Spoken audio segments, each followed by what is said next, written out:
کا شکر کیا اور اپنے دل میں جو منت رکھی اور اس کو آج پورا کیا، وہ شکر گزاری کی صورت میں ہوتا ہے۔ تو خداوند ایسی عبادات، ایسی محفلیں، مقدس محفلیں خداوند پسند کرتا ہے، اور خداوند کا کلام بڑا خوبصورت ہے اور ہمیں زندگی برکت سلامتی دیتا ہے، ہمیں رہنمائی دیتا ہے، ہر موڑ پہ رہنمائی دیتا ہے تاکہ ہم اس کے نام کو جلال دیں۔ تو آج خاندانی طور پر جو ہماری شکر گزاری کی عبادت کر رہے ہیں، تو زبور 107 کو دیکھیں گے۔ یہاں خدا کے کلام میں لکھا ہے وہ اپنا کلام نازل فرما کر ان کو شفا دیتا ہے اور ان کو ان کی ہلاکت سے رہائی بخشتا ہے۔ ایسا کلام ہے جو لوگوں کو شفا دیتا ہے، معجزات کرتا ہے، زندگیوں میں تبدیلی پیدا کرتا ہے، برکت دیتا ہے۔ اور پھر خدا کا کلام ہی ہے جو لوگوں کو ہلاکت سے بچا کر ان کو رہائی بخشتا ہے، کیونکہ بنی نوع انسان جو اس دنیا میں بابا آدم کی اولاد ہے، ان کی فطرت میں گناہ بھر گیا ہے۔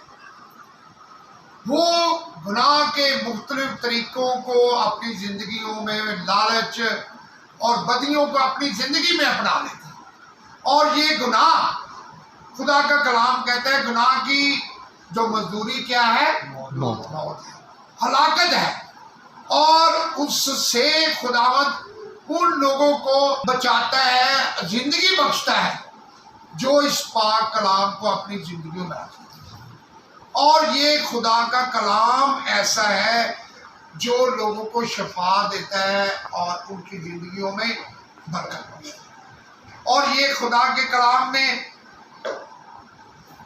بڑے واضح طور پر بتا دیا گیا ہے کہ خدا کا کلام نازل ہوتا ہے جب زندگیوں میں، تو شفا معجزات کا کام کرتا ہے۔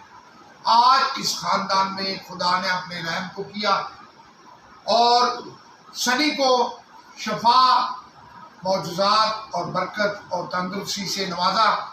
تو ہم خدا کے پاک کلام میں چند ایک حوالہ جات سے دیکھیں گے۔ خاندانی طور پر جو شکر گزاری کی عبادت ہے، مقدس لوکا رسول کی معرفت خدا کا کلام 17 باب اور اس کی 11 آیت کو دیکھیں گے۔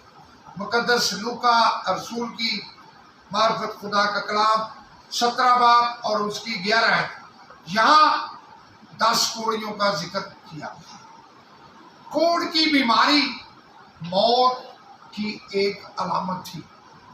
آج کا تو جدید دور میں اس کا علاج ہو گیا ہے، لیکن یہ آج سے 2000 سال پہلے کوڑیوں کو اپنے شہر سے، پاک ہیکل سے، گھروں سے لوگ نکال دیتے تھے اور شہر کی فصیل سے، دیوار سے ان کو باہر موت کا انتظار کرنے کے لیے بھیجتے۔ تو وہ بیچارے اپنی موت کا انتظار میں وقت گزارتے تھے۔ کوئی علاج نہیں تھا، کوئی گھر میں رکھ نہیں سکتا تھا۔ پاک ہیکل سے ان کا نام ختم کر دیا جاتا تھا اور بتا دیا جاتا تھا نہ اس کو کوئی چھوئے۔ یہ چند 1 سال پہلے ہمارے ملک میں بلکہ پوری دنیا میں ایک بیماری آ گئی، کرونا۔ یہ کوڑ جیسی علامت ایک ایسی آ گئی، کوئی گھر میں کوئی بیمار ہو جائے تو کوئی سر دبا رہا ہے، کوئی پیرا دبا رہا ہے، کوئی ہاتھ دبا رہا ہے۔ اس بیماری کے ڈاکٹر نے کہا جنہیں ہاتھ لایا انہوں لگ۔ جس طرح کوڑ کا بتایا گیا کہ کوڑ کو کوئی اگر چھوئے گا، چھوٹی بیماری ہے، یہ ہوا میں لگ جاتی ہے، تو اسی طرح یہ کرونا بھی ایسی آ گئی۔ گھر والوں نے مجبوراً اپنے پیشنٹ کو، اپنے عزیزوں کو ہسپتال میں دے دیا۔ ہسپتال میں اس کو انہوں نے ایسی جگہ پہ ڈال دیا، ڈاکٹروں نے بھی اپنے آپ کو سیو کیا، نرسوں نے بھی کیا، اور وہ بیچارے جو ہسپتالوں میں چلے گئے ان کا کیا حال ہوا ہے؟ نہ ان کو پوچھنے والا، نہ ان کو دبانے والا، نہ ان کی بیمار کرسی کرنے والا، نہ ان کو خوراک دینے والا۔ وہ اسی سوچ میں اس دنیا سے چلے۔ تو ہم دیکھتے ہیں کہ 10 کوڑی تھے، اور وہ خدا کے کلام میں لکھا ہے ایسا ہوا 11 ایسے لکھا ہے کہ یروشلم کو جاتے ہوئے وہ سامریا اور گلیل کے بیچ سے ہو کر جا رہا تھا، اور ایک گاؤں میں داخل ہوتے وقت 10 کوڑی اس کو ملے۔ انہوں نے دور کھڑے ہو کر بلند آواز سے کہا، اے یسوع، اے صاحب، ہم پر رحم کر۔ اس نے انہیں دیکھ کر کہا، جاؤ اپنے تائیں کاہنوں کو دکھاؤ، اور ایسا ہو کہ وہ جاتے جاتے واپس آؤ۔ انہیں حکم تھا کہ کسی کے قریب نہیں آنے۔ انہوں نے دور کھڑے ہو کر یسوع مسیح کو پکارا۔ تو یسوع مسیح کا جب کلام، یسوع مسیح کلام ہے، وہ خدا کا کلمہ ہے، اس نے جب آواز سے ان کو کہا کہ جاؤ اپنے تائیں کاہنوں کو چیک کراؤ، اور وہ شفا پائے۔ ان کی زندگی میں شفا جیسی ایک نعمت آئی، تو وہ خوشی میں بھاگ گئے اپنے گھروں کو۔ لیکن ان میں ایک ایسا بھی تھا جس کے اندر خدا کا پیار تھا، چاہت تھی۔ اس نے شکر ادا کرتے ہوئے واپس آیا، اپنے والدین کو، اپنے عزیزوں کو ملنے کی بجائے یسوع مسیح کے قدموں میں آ گیا۔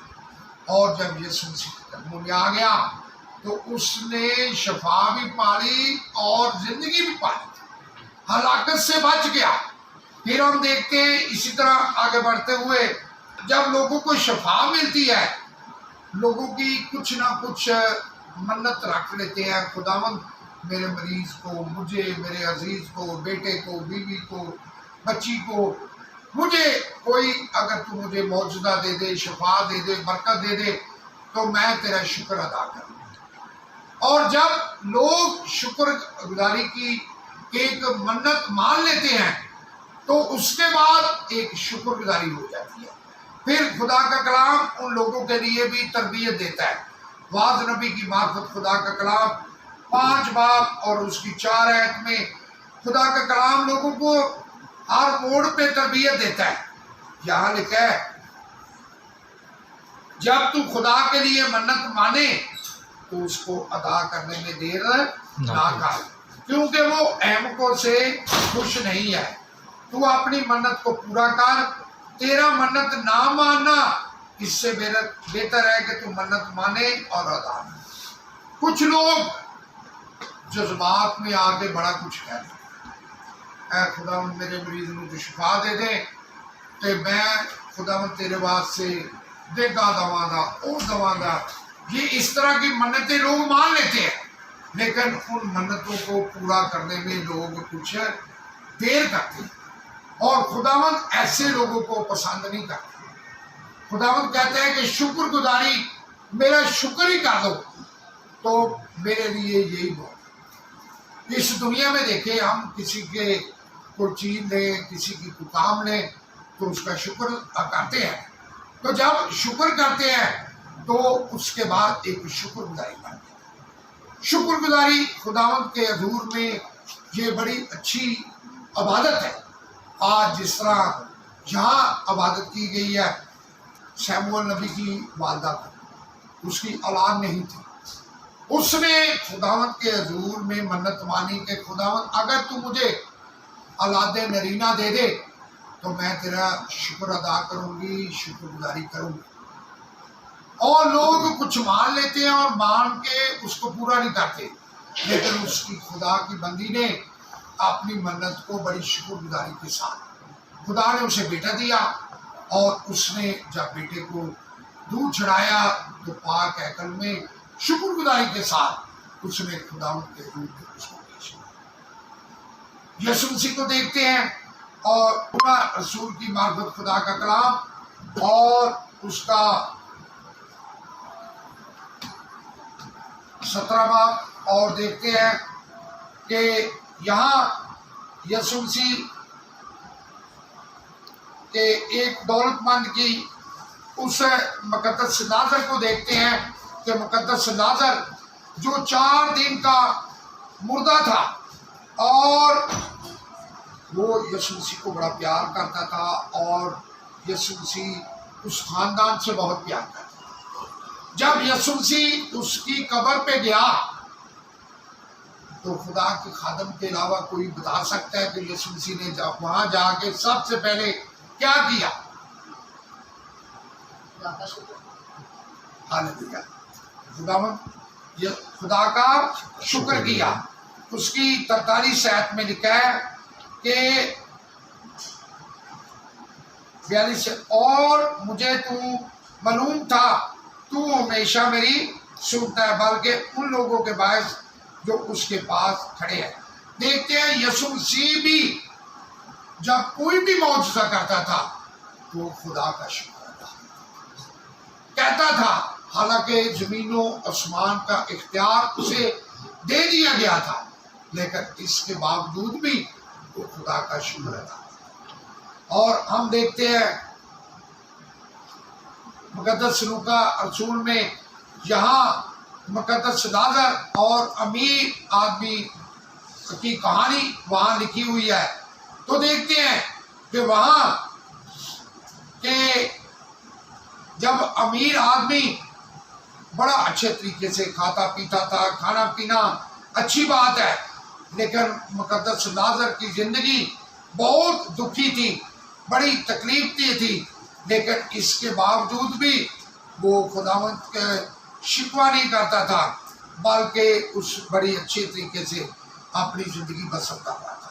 اگر ہم خدا کے کلام کو پڑھیں وہاں 16 باب 19 آیت کو وہاں پڑھے تو وہاں اس کی زندگی کے متعلق اگر آپ پڑھیں تو ایک دفعہ لفظ چاہتے ہیں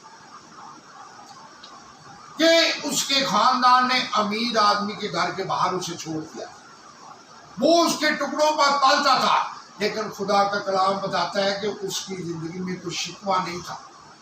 اس کے زخموں کو اتنے زخم تھے کہ کوئی خاندان کا کوئی فرد اس کو صاف نہیں کرتا تھا، بلکہ خدا کا کلام بتاتا ہے کہ کتے اس کے زخموں کو آگے چاٹتے۔ لیکن خدا کا کلام یہ بتاتا ہے کہ وہ خداوند سے کوئی شکوہ نہیں کر رہا تھا کہ خداوند کس حالت میں تو نے مجھے رکھا، لیکن پھر بھی وہ خداوند کا شکر ادا کرتا تھا۔ ہم دیکھتے ہیں کہ حادثہ کوئی بھی ہو، روڈ کا ہو یا کسی بلڈنگ کا ہو، اور یہ انتہائی خطرناک اور تکلیف ہوتا ہے اور خوف زدہ۔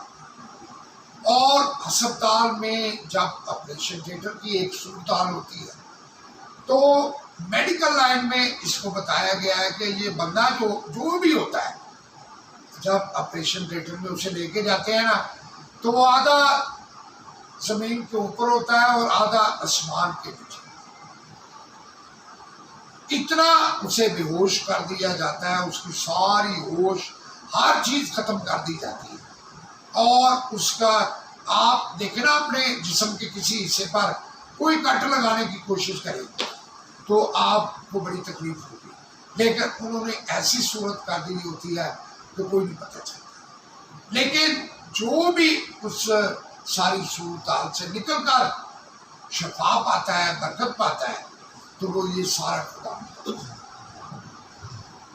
یہ سبھی بیٹے کی بات کرتے ہیں تو خداوند نے اسے بہت بڑی تکلیف سے، بہت بڑی ایک آزمائش سے، بہت بڑی ایک جو دنیاوی طور پر ہم دیکھتے ہیں تکلیف اور پریشانی، اس سے بچائی اور شفا بخشی۔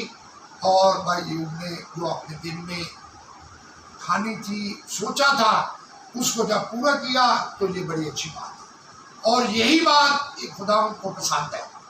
اور خداوند کے کلام میں لکھا ہے کہ تو اگر منت مانے تو اس کو پورا نہ کرے تو ایبکو میں شامل ہے، اگر تو منت مان لے تو یہ خداوند کے حضور میں قبول نظر ہے۔ تو شکر گزاری کی عبادت اسی کو کہتے ہیں کہ ہم جو بھی خداوند کے حضور میں شکر گزاری، خداوند کا شکر ادا کریں، اگر اس کے لیے ہمارے دل میں کوئی ہے چیز تو اس کو پورا کرنے میں ہمیں دیر نہیں کرنی چاہیے۔ خداوند تو ایسی بھی شکر گزاری پسند کرتا ہے تو کچھ بھی نہ ہو لیکن اس کی عبادت ہو اور اس کے نام کو جلال ملے تو وہ بھی شکر گزاری ہے۔ زبور 59 اور وہاں لکھا ہے 33 آیت میں کہ جو اس کی خداوند کو یہ بھی پسند ہے کہ کوئی بھی اگر کوئی بکرے بچڑے کوئی قربانی کوئی بکرے